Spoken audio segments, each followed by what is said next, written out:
Good morning, everyone. This is Lady Scarlett, and you all know I've told you that I'm a therapist. And one of the things in which I work on with clients is self-worth, that attributes to our self-esteem and that view of us internally and externally.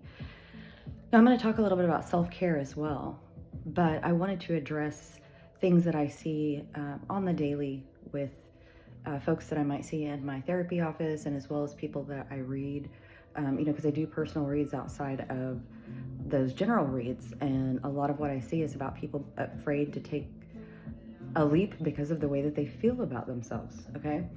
So, self-worth. What is self-worth? Okay. So, appearance. I'm the world's worst at looking in the mirror and thinking, oh, I don't look good, especially, I'm not going to wear a bikini on the beach, so I'm not going to go. So I'm really not doing some of the things that I would love to do because of how I'm viewing myself. I put a lot of things in external validation, which is a lot of where we place our self-worth. How much money am I making? What's my net worth? I don't have money in savings. I must be failing, right? Also social circle, right?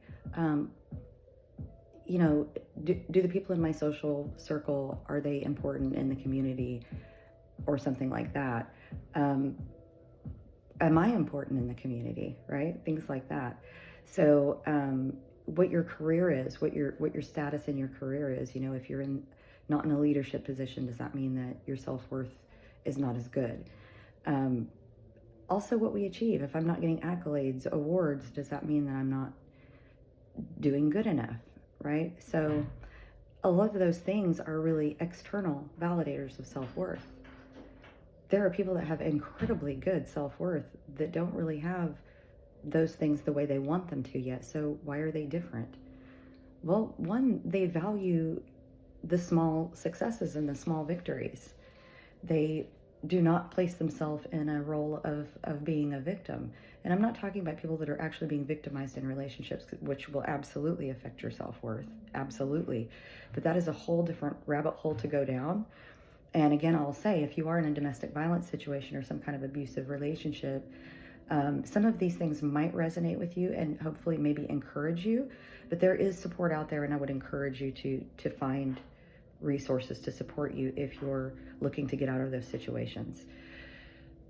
But, for the general population, self-worth is about status. It's about the car I drive, how much money I have in the bank, can I pay for dinner when I go out with my friends, things like that. And if I can't do that, those things might affect how I feel about myself. And when we look at things like, self-esteem, self-esteem a lot of times comes from what we got from our parents. So if you heard your parents talking badly about themselves, then you heard that language and you use the same language, because we had a lot of modeling from our parents. Interestingly enough, something between 75 and 80% from our father figure. Okay. And so, if, for instance, if there was an abusive situation where dad was talking down to mom, or vice versa, and talking about you're worthless and all of these things, you might have internalized that. It doesn't have to mean that, but it very well could have come from that. So ability, effort, performance, and self-worth. How am I being viewed? How is the external me being viewed by the world? And that might be how we attribute our own self-worth. I'm not worthy because A, B, or C, right? I'm the world's worst. I've done all of these things, y'all. And then I would look in the mirror and be like, yeah, you're not attractive. You're not. And then I got out of this place where I had to stand in the mirror, ugly cry, and tell myself, why are you hating on yourself? What you do is go out in the world and help people every day. That's my full-time job as a therapist. But also I work out in my community. I volunteer, especially with the 2S LGBTQIA community, because one, they are the community that is being attacked the most in our society at the moment, and especially people of color. So I go out and try to make my community safer. I sit on a board for an organization that works directly with the community to help work on those stereotypes, myths, and try to educate, right? Try to advocate. So And that's a piece of my life that I love. And I kept thinking, I'm not worthy. I mean, everything I do is about spreading love, right? I intend to spread love, but I kept spreading it out everywhere else and not pointing the finger back at me. So I did some mirror work with myself where I was completely naked. I'm crying in front of the mirror and saying, that's it, Scarlett, you cannot do that anymore. You love unconditionally, which means that sometimes you get hurt when you put your heart out there. But I'm willing to take the risk. And I'm willing to take the risk now because I have found unconditional love for myself. I have done some bad things, okay? I've been in trouble. I've cheated. I've lied. I've stolen. I've done all these things, gossiped and all these things until I realized that the energy that I put out there is a manifestation. And then I said, well, if I'm putting all this energy out and I'm really an energy person, I'm a diviner, then I need to be putting good stuff out there intentionally and sincerely.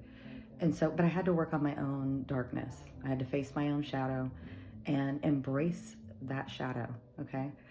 When I was in college, working on my degree, I have a bachelor's in mental health and I have a master's in counseling psychology. And I got into reading a lot about Carl Jung, including his Red Book. And what I discovered was that all of the magic in the world we possess is what we manifest. If I say, I'm going to be successful, and I believe it, then I am much more likely to grasp it because I'm going to do the work, because I see it. I see the vision of it. And I'll tell you, in the last couple of months particularly, where there's been all this high resonating energy, I have really looked inward for worth. Instead of external validation, what's in my bank account, the car that I drive, who I know out in the community, what I'm wearing, my appearance. Y'all, I get to this place where I'm going to wear whatever I want. I'm going to appear however I want. I'm going to throw my hair up in a messy bun if that's what I want to do that day. But the first step is really calling yourself out on your own bullshit. When we get uncomfortable enough to change it, that's when we do it. And I'll say this, if you're in a relationship where somebody is dragging you down every day and telling you that you're worthless, they're hurling a lot of manifestation at you, and it will sink in, even if you are the strongest person out there. And I'm not going to advise you to do anything. It is your own free will to make a choice of what you want and who you allow around you. Because who we allow around us will either strengthen us or deplete us. We resonate at the energy of those around us. So if all the people around you are low energy, guess what you're going to think of yourself? You're going to be doing things to yourself that are damaging. And I mean addictions, obsessions, things like that. You know, if you have a substance abuse issue, hey, I'm 5 years sober in less than a month. So you got to be in recovery every day. You got to be working on it. You got to be building yourself back up, attending meetings, reading, doing the work. You know, if you're in certain kinds of programs, you might be working the steps. But the point is that if you're not striving towards that greatness, then, you know, you've heard this thing called self-fulfilling prophecy. If I'm always thinking negatively about what I'm doing, guess what? It's not going to work out. But if my self-fulfilling prophecy is, I'm going to make this work, I'm going to do the thing, I'm going to show up, right? I'm going to take care of my body, because my body encapsulates my soul within that has all the good things in me, okay? I was given divine gifts and I ignored them for a long time because, well, one, it's scary sometimes when you have those kinds of gifts that were given to you. But when you're resonating high and you're in the right place, it is magical. It's magical. So when we talk about self-worth, we've also got to talk about, you know, how am I going to improve my self-worth? Set small, attainable goals for yourself, okay? It feels wonderful to cross things off our list. We also, just for you know, we get a little dopamine hit when we do that. It may not have a direct relationship with your worth as a human, but it sure feels good. And when we feel good, we start doing better and better and better, right? It doesn't matter what your job is, all right? What matters is that you do it well and it's fulfilling you, okay? And if the fulfillment is just, it pays my bills, that's okay. It may not be what your dream was, but it's a path to getting there, right? It's just a stepping stone to getting where you want to go. Social media following doesn't matter, right? But how many people think that you're worthy of a follow or a retweet? I mean, you can get really toxic and thinking nobody's hearing me, nobody's listening. If you believe in yourself and you know that it's going to grow, then you keep getting on there and doing your thing, because your message might be reaching someone and maybe it's what they needed to hear that day. Okay. Sometimes that's true. Maybe it's one person that it resonates with, and oh my gosh, you just planted seeds for one person. That's magical. That's magical. Age does not define self-worth at all. Young, middle-aged, old age, you have worth. There are things that you can do to contribute to society or whatever it is that you feel is in your purpose, okay? It doesn't really matter what other people think or say about you. It's amazing when you find out that, you know what, most people aren't really concerned with what we are doing. And a lot of times we're, oh, what will they think if I do this? What will they think if I do that? You know what? If you aren't their bag of chips, they can get another flavor, okay? Because somebody is going to see your worth. And again, it might be one person, but you planted seeds. Or another analogy is you skipped a rock in the pond. Did you see the ripples? It will go out into the universe, all the good that you do, okay? How far can you run? How far can you run? Sometimes it's about turning around and facing the day, okay? I've talked about creating your own path. Creating your own path is exactly what I would talk about with people with self-worth. There's a lot of us out there that have ideas and dreams, and the thing is, they don't start until we take that first step. So if you have a dream, remember that shiny, paved, easy road. There are snakes in the pit at the end. And then there's the road in the middle where it's, you know, it's a good life. It's a good life. But it may not be exciting, and maybe that's where you want to be. You want stability and security and no excitement. And then there's the create your own path, folks. And what you can't see on the other side of that forest is the city on the hill, okay?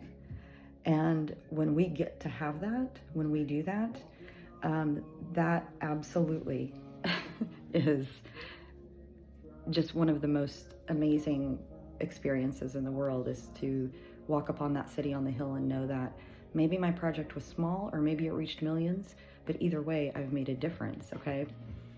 So I'll tell you this, you've got to talk kindly to yourself. You give your love out to everybody else, turn the finger around and point it at you. You need to love yourself unconditionally to reach your goals, your dreams. You can manifest those things by the way that you speak, okay? So if you're speaking ugly about people or you're doing ugly towards other people, you're not gonna get much. Or maybe you'll get it, but it'll probably fall apart, right? So your perseverance, steadfastness, your ability to get things done, right? Find help. Find the people that support you, your soul tribe. Call them in. I promise you they will come and you will resonate with them, and it'll be like, oh my gosh, it's like we've known each other 1,000 years. And you know what? Maybe you have. So it is the way that we talk to ourselves and other people, and it is the way we talk to ourselves that matters the most. I am worthy, okay? I am worthy of a good life. Now, how do I make that happen? Have a plan. Have people help you with that. One of the worst things in the world ever is when I didn't understand all of the people that would help me if I reached out and asked. It's one of the biggest lessons I've ever learned. I do not have to do this alone, ever. And people will show up en masse to help you when they see that what you're doing is for a good cause or a good reason. And especially you all, if it's not because of our external validation, but the love we've found within. So I'm wishing for you today, whenever it is that you watch this, that you look internally and you love that dark side of yourself. And you forgive yourself what you didn't know before that you know now, okay? You couldn't do better before because you didn't know how. Now you do. So what are you going to do about that? This is Lady Scarlett. I hope that part of this resonates with you and maybe gives you a little oomph to get through your day. All the love.